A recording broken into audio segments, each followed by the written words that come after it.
Jangankan itu, anak-anak kata Allah, wala banun, anak-anak tidak juga bermanfaat illa man atallaha biqalbin salim, kecuali orang yang datang kepada Allah dengan hati yang salim.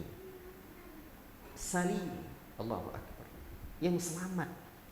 Dan ketika hati seseorang itu selamat, senikmat-nikmat harta adalah milik, harta yang baik milik orang-orang yang baik.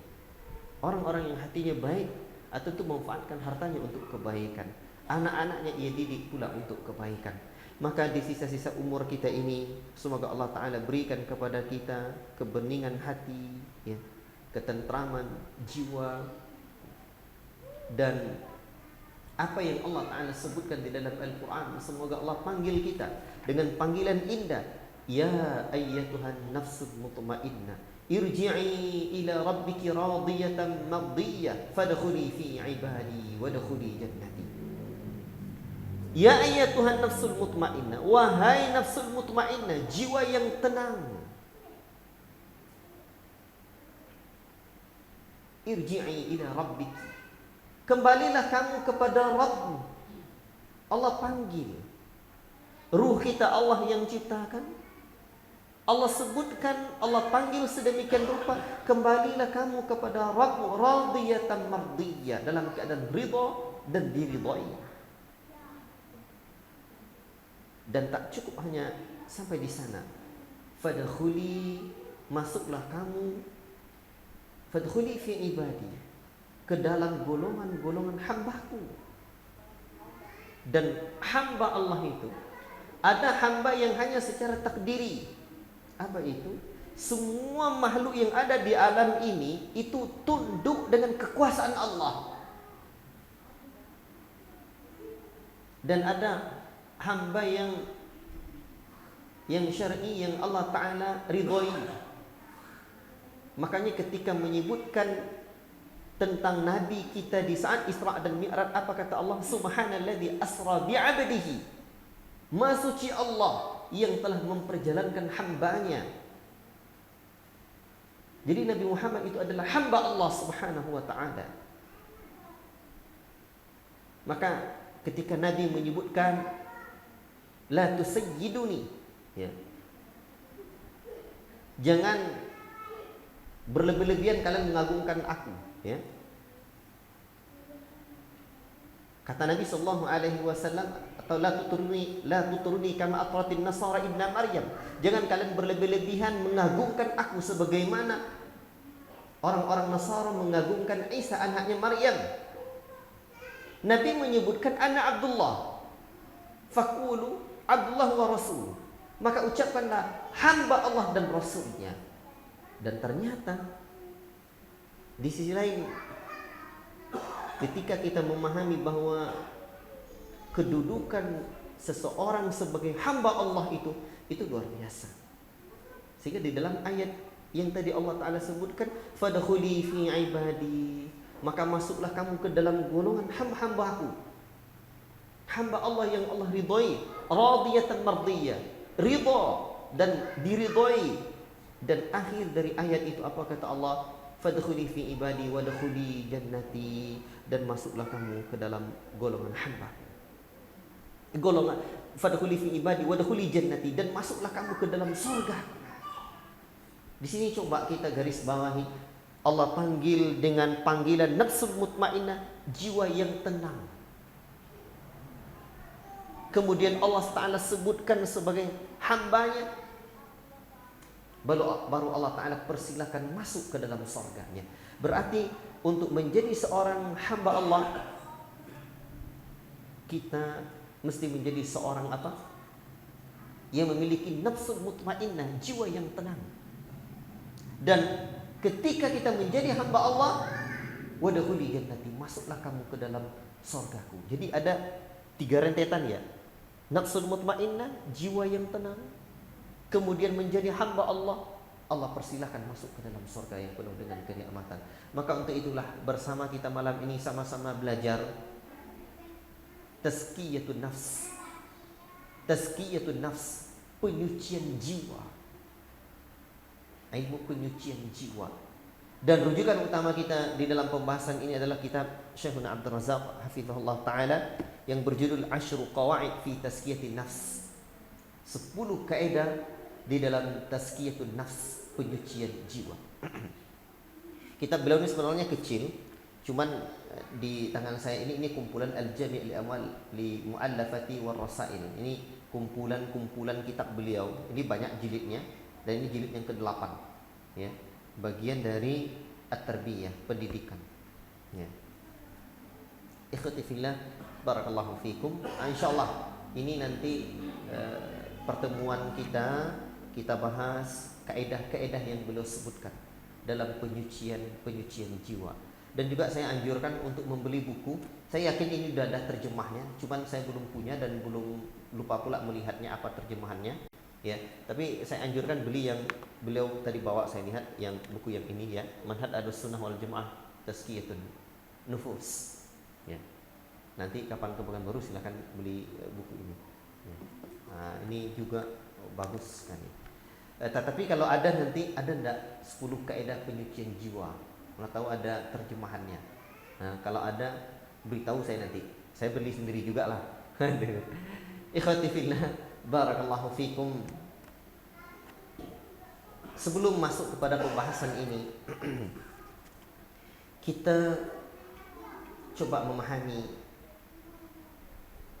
apa itu tazkiyatun nufus dan bagaimana kedudukan tentang tazkiyatun nufus ini. Ya.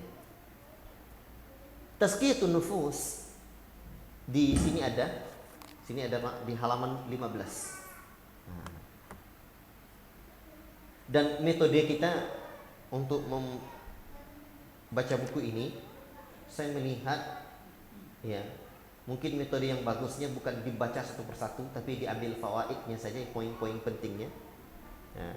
Sebab kalau baca kitab itu agak lama dan bagusnya punya kitabnya. Ya, punya kitabnya. Sehingga diharokati. Tapi kita ambil yang pentingnya saja. Maka ikhwati fillah barakallahu fikum. Tazkiyah apa itu? Berasal dari kata zakka yuzakki tazkiyatan.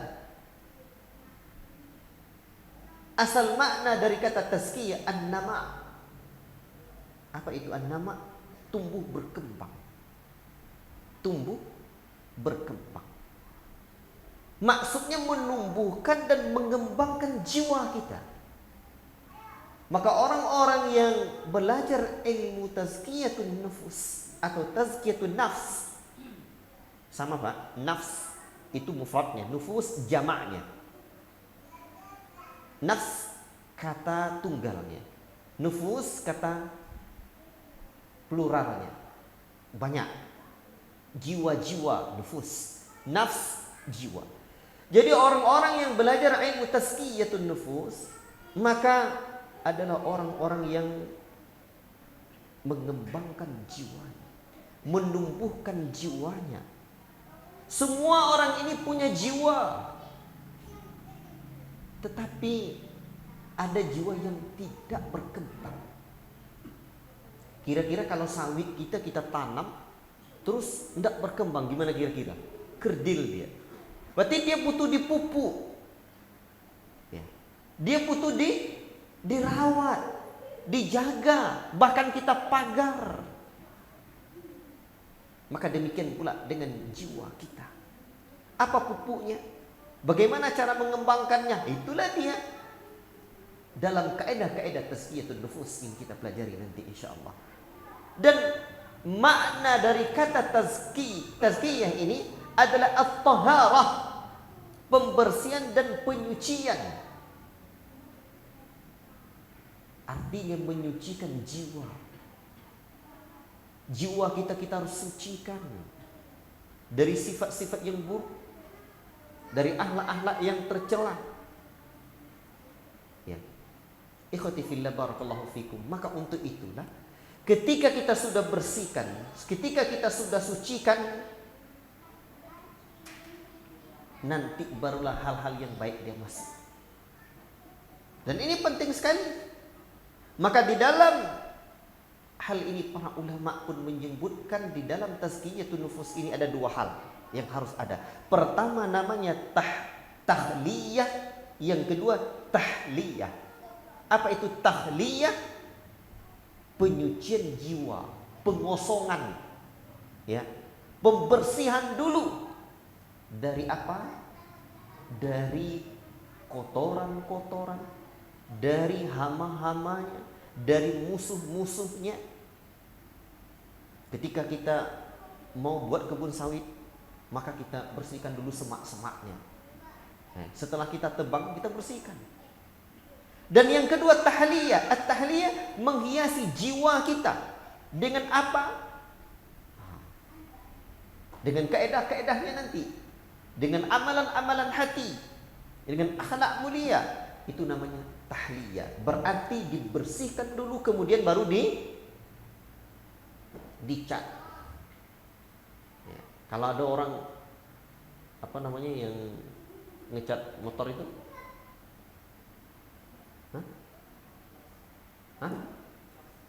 enggak, kalau mau ngecat motor toko apa namanya? Yang aksesoris motor, reparasi apa? Iya, variasi. Orang variasi, maklum saya orang Ludai. Ludai ini kalau dibuat kepanjangannya luar daerah Indonesia, tapi masih provinsi Riau. Alhamdulillah sekarang udah masuk tiang listrik, tapi sinyal masih belum ada. Alhamdulillah itu pemerintah ada perhatian jauh di pelosok sana. Jadi kalau bahasa Indonesia saya kurang, maklum aja. Ikhwati fillah barakallahu fikum. Jadi kalau ini kita kasih aksesoris amplas dulu, kita bersihkan dulu. Cat kalau nggak dibersihkan dulu, nggak diamplas dulu, tidak ya, dihilangkan kotoran-kotorannya, dicat begitu saja, kira-kira gimana? Dia kagak mau. Bagus. Begitu kita ingin nernak ayam, nggak boleh langsung masukin induknya dengan yang pejantannya, tapi tengok dulu, mungkin ada ular nggak di dalam, ada musang nggak di dalam. Ini enggak, malam-malam kita dengar ini ayam kok ribut aja. Oh ini lari-lari dia. Enggak, itu dikejar musang atau diterkam ular. Diterkam tuh, ditangkap ular. Maka untuk itu buang dulu penyakit-penyakit yang ada. Itulah yang disebut oleh para ulama dengan at-tahliyah. At-tahliyah, apa itu? Penyucian jiwa, dikosongkan dulu ya, dari penyakit-penyakit hati itu, baru ditahliyah. Di apa? Dihiasi. Baik. Ikhwati fillah, barakallahu fikum. Saudaraku yang kucintai karena Allah Subhanahu wa taala. Ini makna kata tazkiyah. Dia jelas ya. An-nufus. Tadi sudah saya sebutkan dia adalah jamak dari nafs.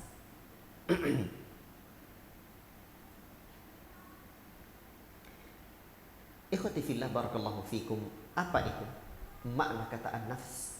Al-Imam Ibn Al-Qayyim rahimah, Al-Imam Ibn Al-Jauzi di dalam Minhajul Qasidin, ya, di dalam Minhajul Qasidin menjelaskan tentang makna nafas, jiwa, ruh, qalb dan akal. Kata beliau, ini perlu juga kita pahami. Apa itu qalbu? Ini qalbu dulu, bukan kalbu, Pak. Jadi kalau manajemen kalbu itu artinya manajemen anjing, ya. Kalau kalbu itu kalbun, anjing itu. Jamaknya kilabun nar, anjing neraka. Nah, jadi manajemen kalbu, itu salah tuh. Qalbu. Qalbu baru hati. Baik. Apa itu makna hati? Ini di dalam Minhajul Qasidin Ibnu Jauzi menjelaskannya. Daging qalbu itu ada dua makna. Yang pertama, berbentuk sanubari yang terletak di sebelah kiri dada dan di dalamnya berongga. Beliau demikian. Ya. Kemudian dalam rongga itu terdapat darah hitam. Ini adalah sumber ruh. Dan kolbu yang sebelah kiri yang berbentuk seperti ini juga terdapat pada hewan dan juga pada orang yang sudah mati. Dan bentuk yang kedua, apa makna kolbu yang kedua? Yang latifah, yang halus, yang bersifat rabbani, memiliki hubungan dengan Allah, Rabb penciptanya, dan bersifat ruhani, ruh, ya. Dan ruh ini halus. Inilah inti hati secara fisik, memiliki hubungan, wujudnya halus. Dan inilah hakikat manusia, hati. Dan hati inilah yang menangkap nalar, kata Al-Imam Ibnul Jauzi. Tahun 97, kalau bapak-bapak masih ingat, itu musim kabut luar biasa di sini. Itu satu hari, waktu itu saya masih di SD itu. Ya.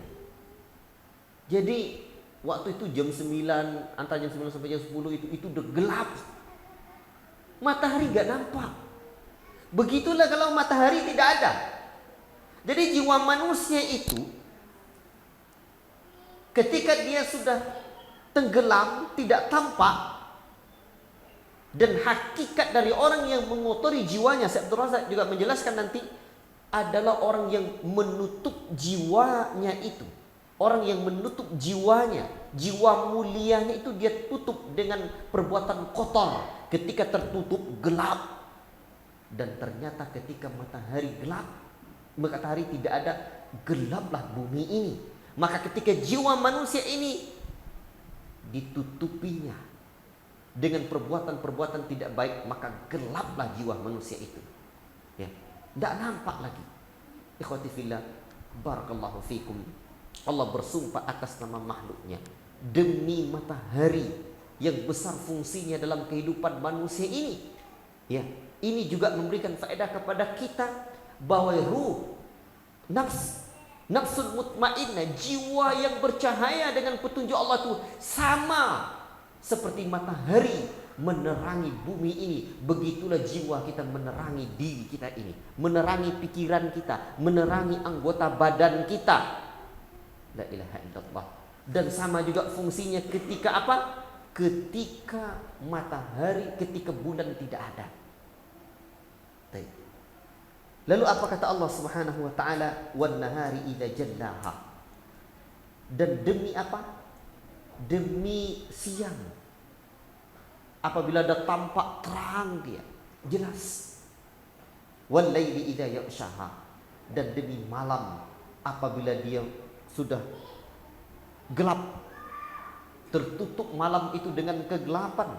Wassama'i wa ma banaha. Dan demi matahari, demi langit serta kekokohan bangunan yang ada di atasnya. Wal ardi wa ma tahaha. Dan demi bumi serta apa yang ada tumbuh di dalamnya. Wa nafsin wa ma sawaha. Dan demi jiwa manusia ini, ya, dan apa yang mengotorinya. Fa'alhamaha fujuraha wa taqwaha. Maka Allah Ta'ala pun mengilhamkan perkara-perkara yang buruk dan perkara-perkara yang baik. Qad aflaha man zakkaha. Sungguh beruntunglah orang-orang yang menyucikan jiwanya. Wa qad khaba man dassaha. Dan sungguh merugilah orang-orang yang mengotori jiwanya. Di buku ini halaman berapa, Pak? Halaman 11. Oh, alhamdulillah. Baik. Kita salat Isya dulu atau gimana? Hah? Habis azan langsung lanjut kajian lagi. Kajiannya sampai jam 8 gitu. Oh, baik. Ya. Baik, silakan azan dulu. Alhamdulillah wassalatu wassalamu ala Rasulillah. Wa ba'd. Ayyuhal ikhwah barakallahu fikum. Allah Subhanahu wa taala bersumpah atas nama makhluknya yang besar-besar ini. Wasyamsi wa duhaha. demi matahari dan sinarnya di pagi hari. Sangat dibutuhkan oleh manusia. Agung. Wal qamari idza talaha, dan demi bulan apabila mengeringinya. Matahari hilang, rembulan pun datang. Wan nahari idza jallaha, dan apabila siang telah menampakkan dirinya. Pergantian siang dan malam. Demi langit wal laili idza yaghshaha, demi langit dan serta pembinaannya yang menakjubkan. Ya. Tengok Allah Ta'ala ceritakan dalam soal mulk tentang langit, tidak ada yang retak langit itu. Was sama'i wa ma banaha, dan demi langit, ya. Wal laili idza yaghshaha, dan demi wal laili idza yaghshaha, dan demi malam apabila dia telah menutupi. Was sama'i wa ma banaha, dan demi langit serta bangunan yang ada padanya. Wal ardi wa ma tahaha, dan demi bumi serta hamparannya. Wa nafsi wa ma sawaha, dan demi jiwa manusia serta penyempurnaan ciptaannya. Fa'alhamaha fujuraha wa taqwaha, lalu Allah mengilhamkan kepada manusia ini jalan kejahatan dan ketakwaan.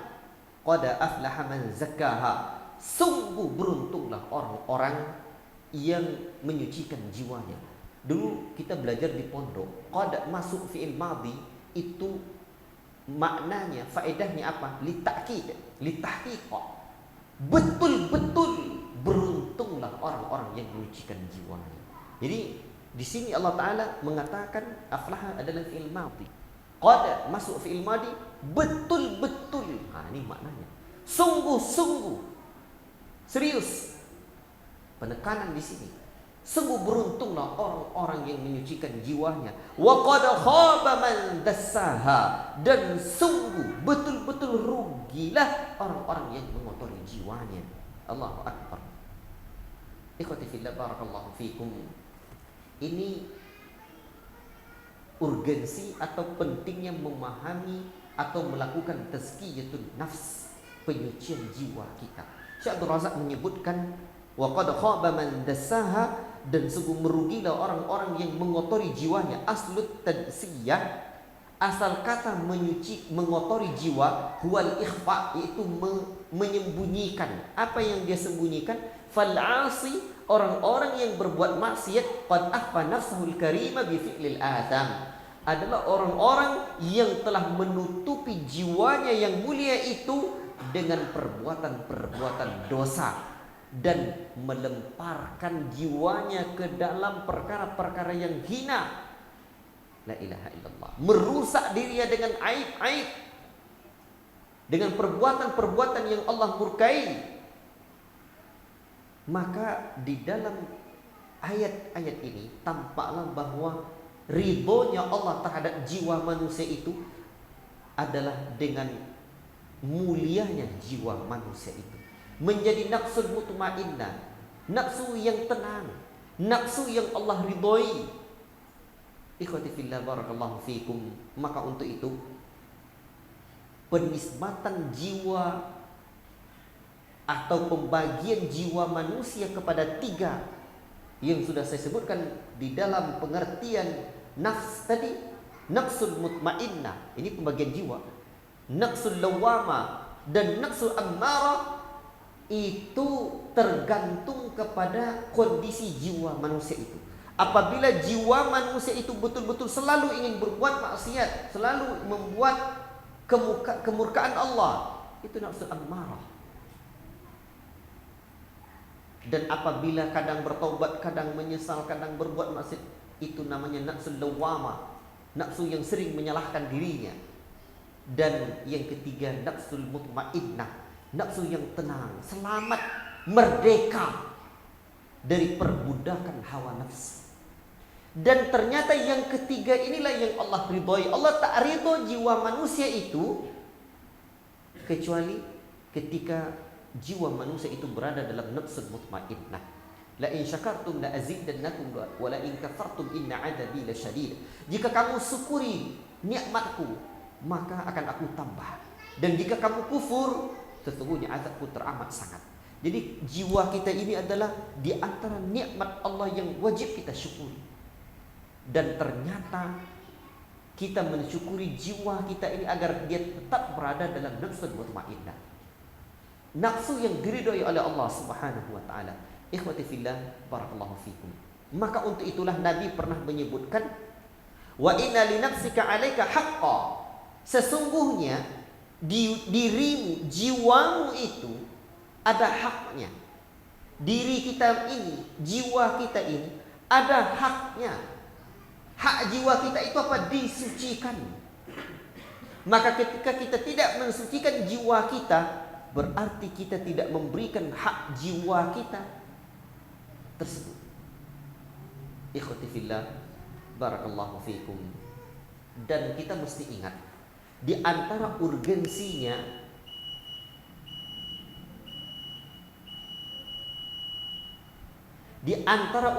atau pentingnya menyucikan jiwa, lihatlah bagaimana Nabi Sallallahu Alaihi Wasallam memberikan ilmu dan mendidik para sahabat di awal-awal dakwahnya.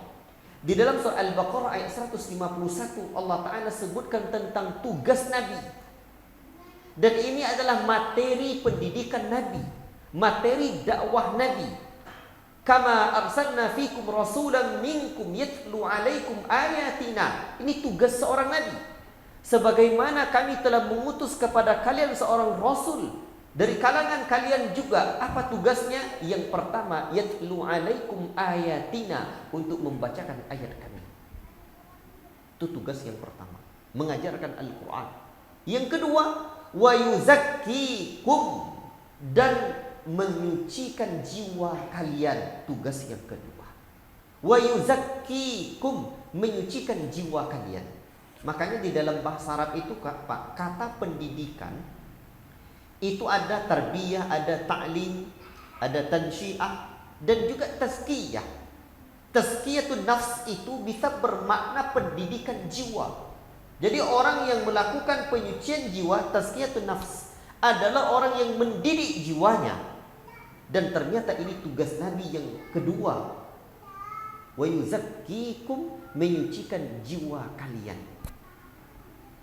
Dan ingat, usul, prinsip dari prinsip dakwah Ahlussunnah itu ada dua.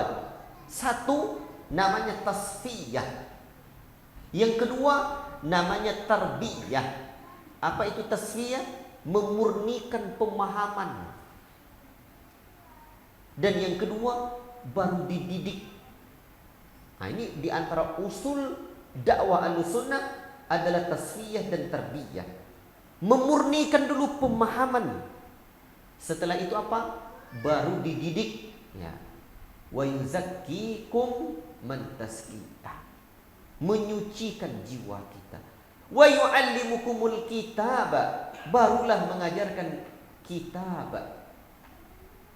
Mengajarkan kitab, seluk-beluk Al-Quran. Maka untuk itu ada dulu faedah yang diberikan oleh salah seorang murid Syekh Al-Albani, Syekh Walid Saifun Nasr namanya, di grup beliau. Menurut Al-Imam At-Turtusi, bid'ah hukumnya mengajarkan murid hanya menghafal Al-Quran tanpa mentadabburinya. Lalu saya penasaran, saya WA langsung Syekh. Saya minta kepada beliau file bagaimana pernyataan beliau tersebut. Beliau mengirimkan tulisan beliau kepada saya tentang, Masya Allah, perkataan Al-Imam Turtusi ini. Wa mimma ibtada'ahun nas, di antara perkara bid'ah yang dibuat oleh manusia, kata Al-Imam Turtusi, adalah mengajarkan lafaz Al-Quran saja tanpa maknanya, menghafal Al-Quran saja tanpa mentadabburinya. Dan ingatlah, sifat di antara sifat orang Khawarij di akhir zaman adalah Al-Quran tidak melewati kerongkongannya, tidak lebih dari kerongkongannya. Maka disinilah pentingnya tazkiyatun nafs untuk anak-anak, penting sekali. Sampai saya pernah menjumpai di satu daerah, kota kecil, ketua yayasan di daerah itu, saat kita pergi berdakwah di sana, itu bercerita kepada saya, Ustaz, ada di tempat kami anak tamat pondok sunnah juga di Jawa, tamat hafal Quran 30 juz. Jadi imam suaranya bagus, mengajar, diminta mengajar di yayasan itu. Tapi Ustaz, sejak beliau datang, selalu uang sekolah hilang. Penasaranlah kepala sekolahnya, diselidikilah, diletakkannya handphone di atas, direkamnya. Siapa ini? Begitu ditengok nampak Ustadz yang ngajar, yang jadi imam, hafal Al-Quran 30 juz bersuara bagus tadi. Kagetlah. Lalu dipanggil lah. Dia tidak ngaku. Mau nggak mau tentu ditunjukkan rekamannya. Nih, begitulah kondisinya. Di lain sisi, saya banyak mendapati anak-anak tamat pondok hafal Quran sekian puluh juz, tapi jiwanya gersang. Pulang ke rumah sih main game aja kerjanya. Yang perempuan tak pandai nak menyapu, bantu mak dia masak, asik dalam kamar. Ya. Yang laki-laki tak pandai nak tegur sapa, nak suruh pidato ceramah tak mau pula. Pekerjaannya apa? Ya asik permainan-permainan di handphone dan sebagainya. Maka di sini pentingnya tazkiyah.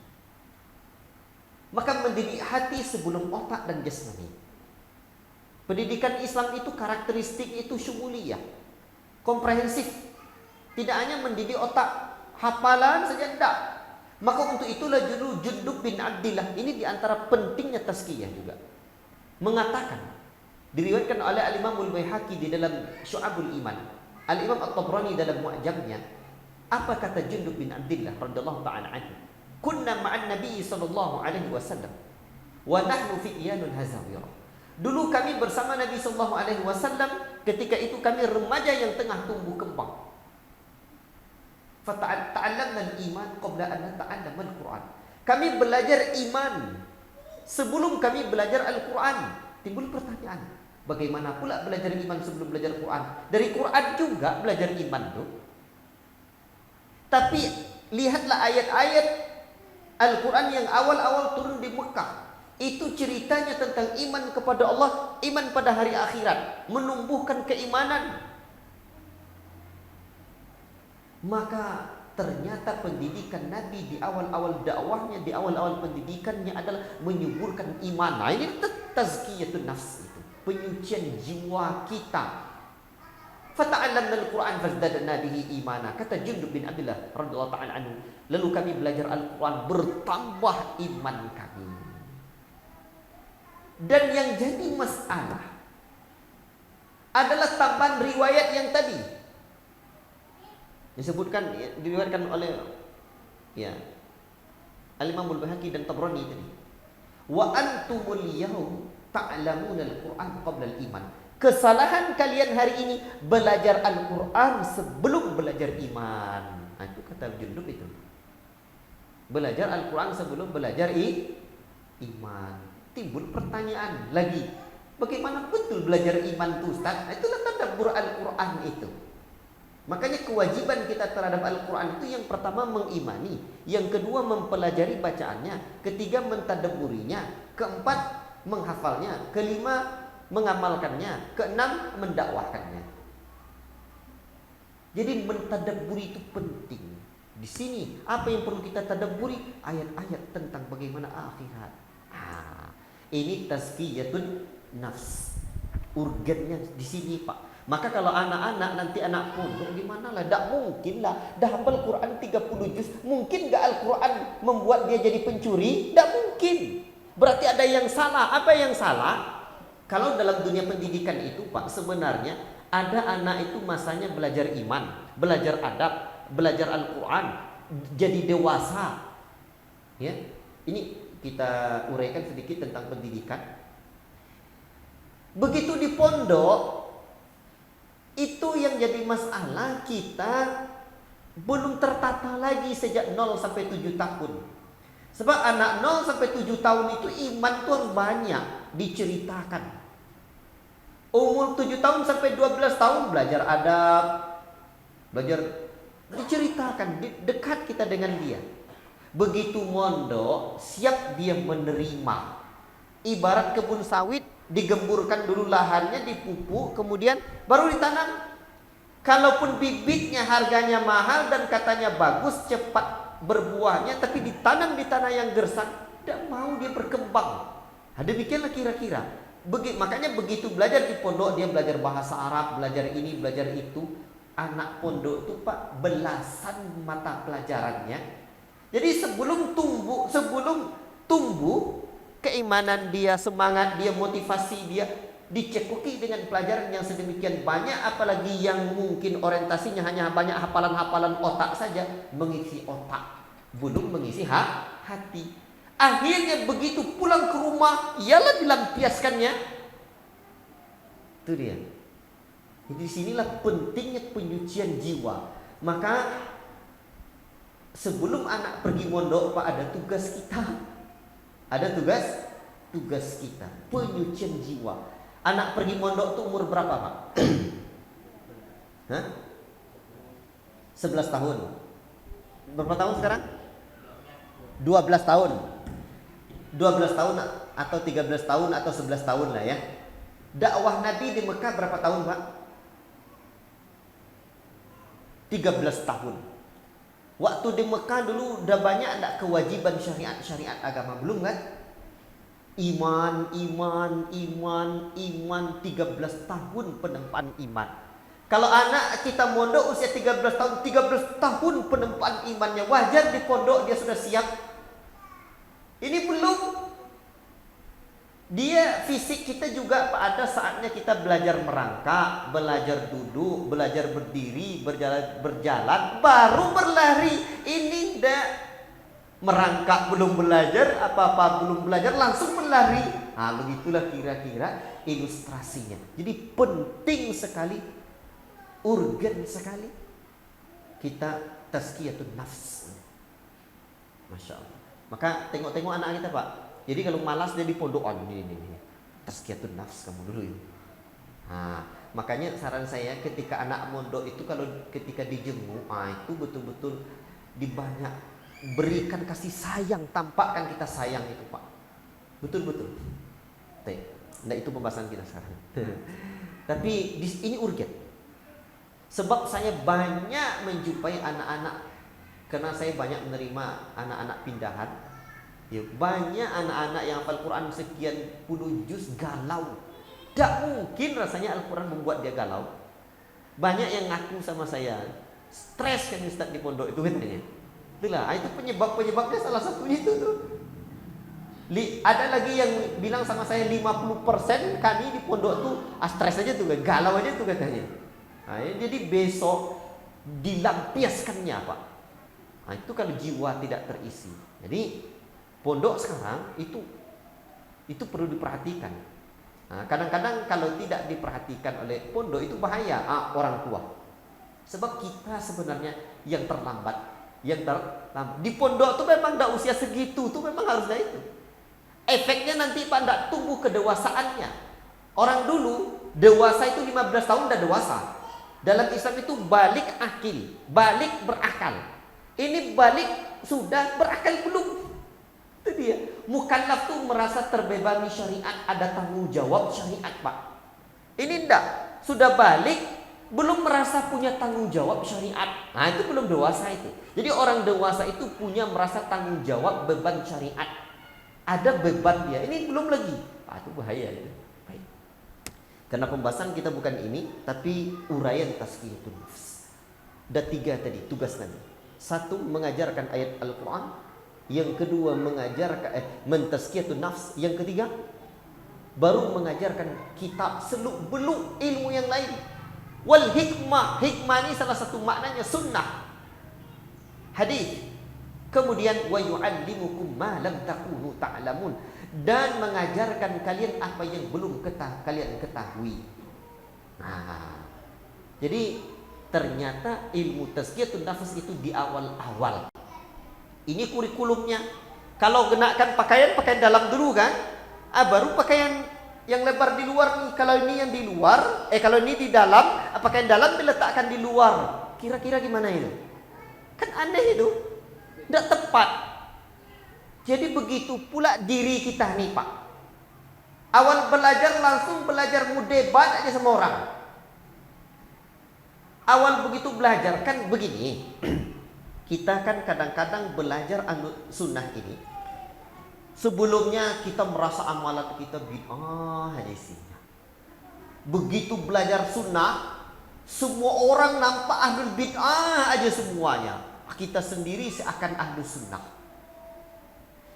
Dulu sebelum belajar duduk mengaji, kita terjatuh dalam kesyirikan. Belajar tauhid. Begitu udah belajar tauhid seakan orang ahlul syirik aja semuanya.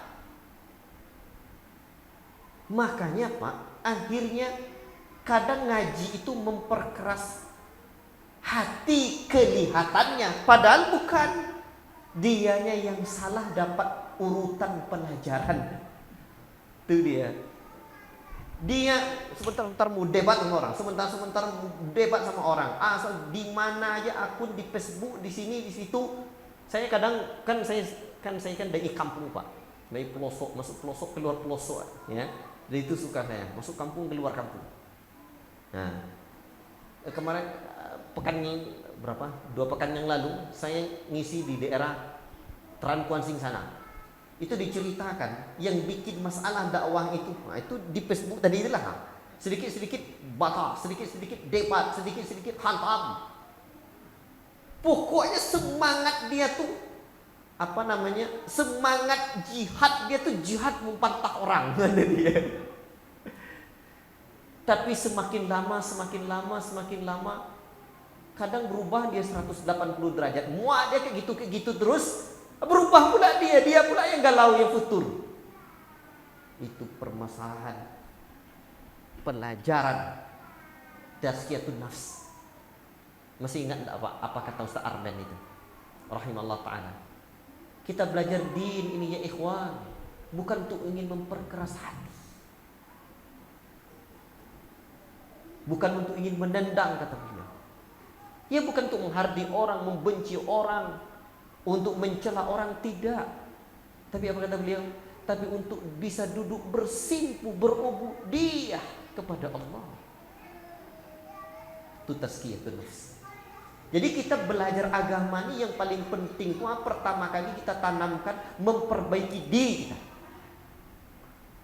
Memperbaiki diri kita. Bukan ingin menilai-nilai orang lain.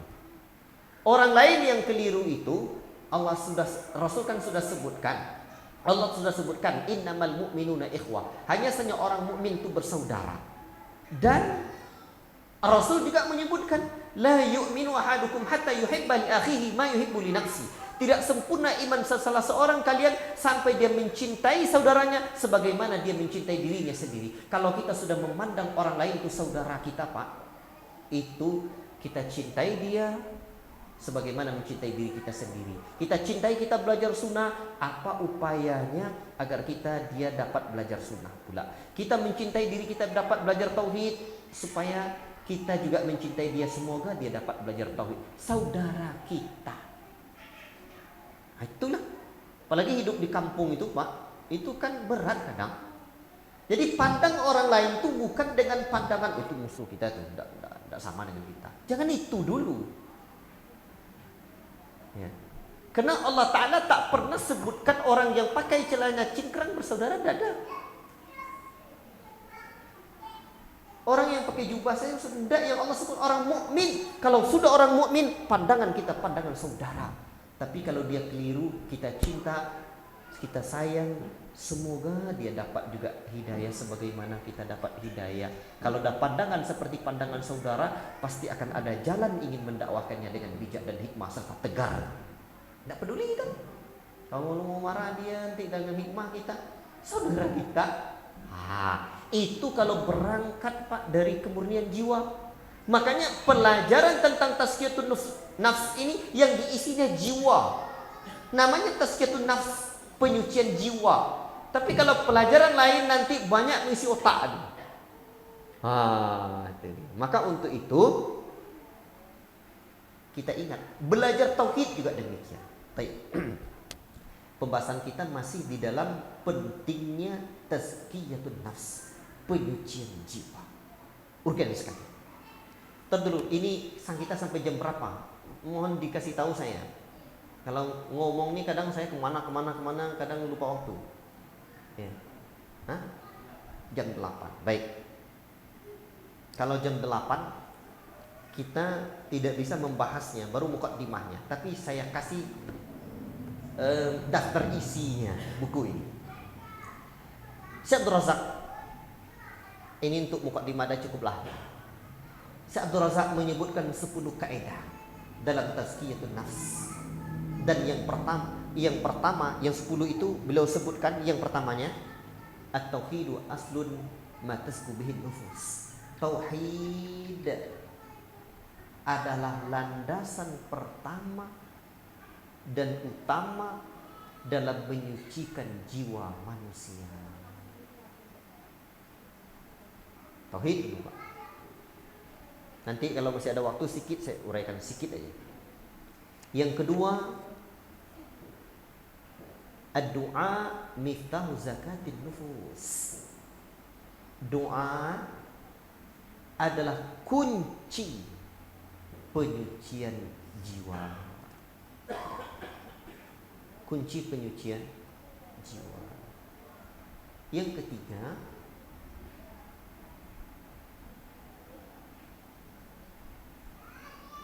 Al-Quranul Karim manba'ut tazkiyah wa ma'inuha. Al-Quran adalah sumber penyucian jiwa. Sumber penyucian jiwa itu, telaganya, kebeningan jiwa itu di Al-Quran.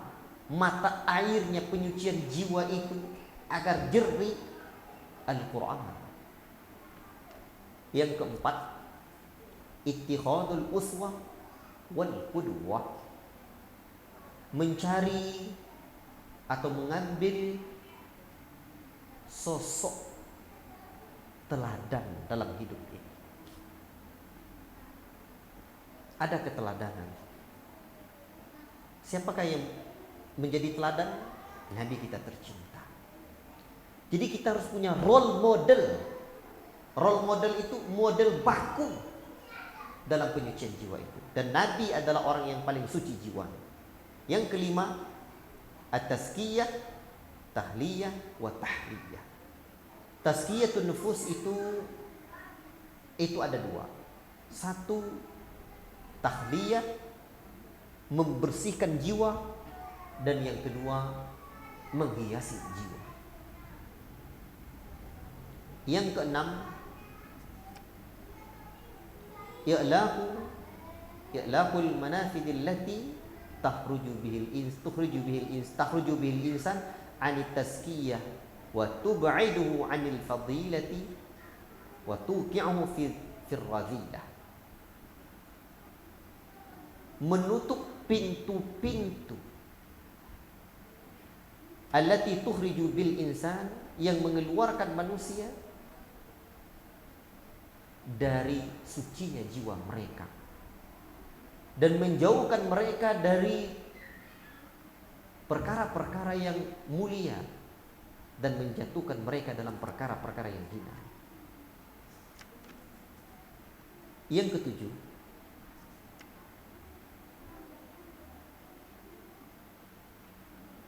tadzakurul maut wa liqa'ullahi azza wa jalla. Mengingat kematian dan perjumpaan dengan Allah. Nah, itu kaidah yang ketujuh. Yang kedelapan, takhayyurul julasa'i wa intiqa'ur rufaqa. Memilih teman dalam bermajelis, dalam duduk-duduk. Memilih teman duduk, ya,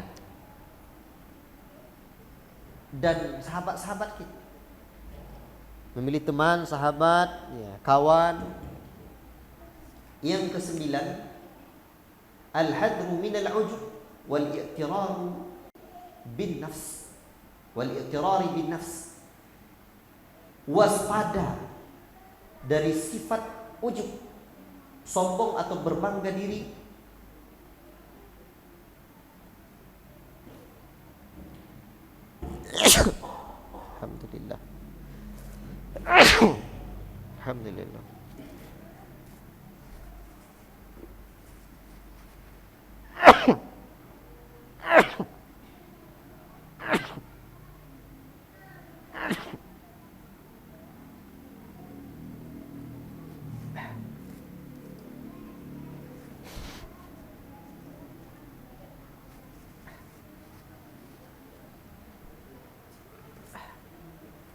Yang keberapa lagi?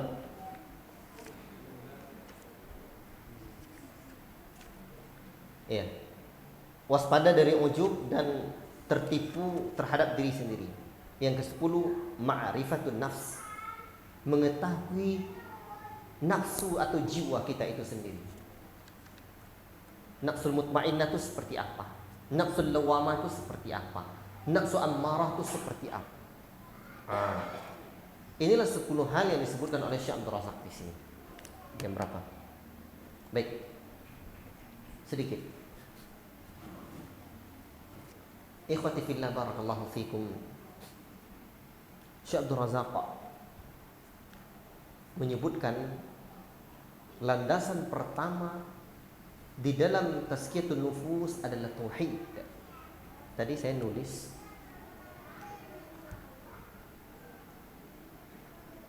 di FB,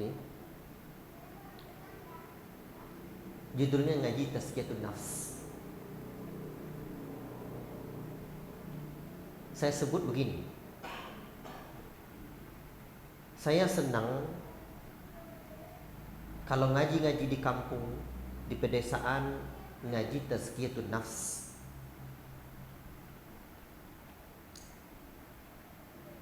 Apa sebab? Sebab saya juga merasakan lebih mudah diterima oleh masyarakat. Apalagi di awal-awal masyarakat mengenal dakwah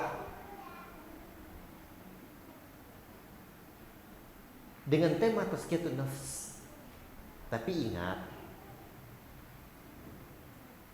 prinsip atau ciri khas dakwah Ahlussunnah itu kata Syekh Sulaiman Ar-Ruhaili ada 2. Pertama, dakwah di atas ilmu. 2, dakwah kepada tauhid. Maka apapun pembahasannya seorang dai Ahlussunnah, orientasinya adalah tauhid. Dan tauhid adalah amalan hati yang pertama dan utama serta adalah landasannya. Artinya, tanpa tauhid tidak akan ada tazkiyatun nufus. Maka siapapun yang berbuat syirik, walaupun merasa tenang dengan ritual amalan-amalannya, maka sungguh batil apa yang ia usahakan. Orang Buddha, orang Hindu itu kadang tenang aja nampak dia bersemedi, tapi bukan suci jiwanya itu. Tidak suci jiwanya. Sebab landasan tazkiyatun nufus itu tauhid. Dan Ahlussunnah adalah orang yang paling terdepan dalam pembahasan tazkiyatun nafs.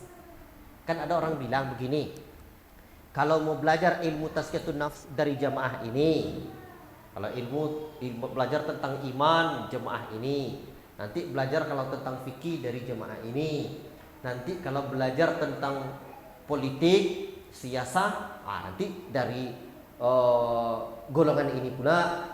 Kalau belajar tentang akidah, baru nanti belajar dari Ahlussunnah. Atau ya di jemaah-jemaah tertentu lah disebutnya ya. Sebenarnya, sesungguhnya Ahlussunnah dan para ulama Ahlussunnah dan para ulamanya lah tempat mengambil ilmu itu sesungguhnya. Ilmu akidah ambil dari Ahlussunnah, ilmu tauhid ambil dari Ahlussunnah, ilmu tazkiyatun nafs ambil dari Ahlussunnah, ilmu penyucian jiwa dari Ahlussunnah, ilmu syariah dari Ahlussunnah, bahkan ilmu siyasah syar'iyyah dari Ahlussunnah, dan ilmu lain warisan Nabi ambillah dari ulama Ahlussunnah. Apa sebab? Karena ulama Ahlussunnah adalah a'lamun nas, orang yang paling banyak ilmunya tentang sunnah. Dan Ahlussunnah tidak pernah mengajarkan kecuali berpegang teguh kepada sunnah itu sendiri yang menjadi sumber kebenaran dan keselamatan yang Allah telah jamin untuk kita. Nah, jadi berarti kalau seperti itu, Ahlussunnah yang terdepan di dalam pembahasan penyucian jiwa. Ahlussunnah yang terdepan di dalam pembahasan ilmu penyucian jiwa. Tapi Ahlussunnah tidak mengenyampingkan ilmu-ilmu yang lain. Ini yang paling ingat. So agama ini sempurna. Ya, baik. Ikhwati fillah, barakallahu fikum. Wallahu taala alam bisawab. Kita cukupkan pertemuan kita sampai di sini dulu pada pertemuan kali ini. Ini rutin ya. Insyaallah hari Sabtu pekan keberapa nih? Pekan pertama. Insyaallah taala. Dan kita baru membahas muqaddimahnya. Nah, berarti kalau satu tema per kali pertemuan 10 bulan ya. 10 bulan baru selesai. Kitab kecil sebenarnya itu, ya. Baik, enggak apa-apa. Sebab yang paling penting itu kita sama-sama mempelajari dan mengambil fawaid yang disampaikan oleh Syekh dan para ulama kita yang lain. Wallahu taala a'lam bissawab. Allah manfa'na bima 'allamtana wa 'allimna bima yanfa'una. Allahumma ati nufusana taqwaha wa zakkiha anta khairu man zakkaha anta waliyuha wa maulaha. Rabbana atina fid dunya hasanah wa fil akhirati hasanah wa qina adzabannar. Wa sallallahu wasallam ala nabiyyina Muhammad wa ala alihi wa sahbihi ajma'in. Subhanakallahumma wa bihamdika asyhadu an la ilaha illa anta astaghfiruka wa atubu ilaik. Wassalamu alaikum warahmatullahi wabarakatuh.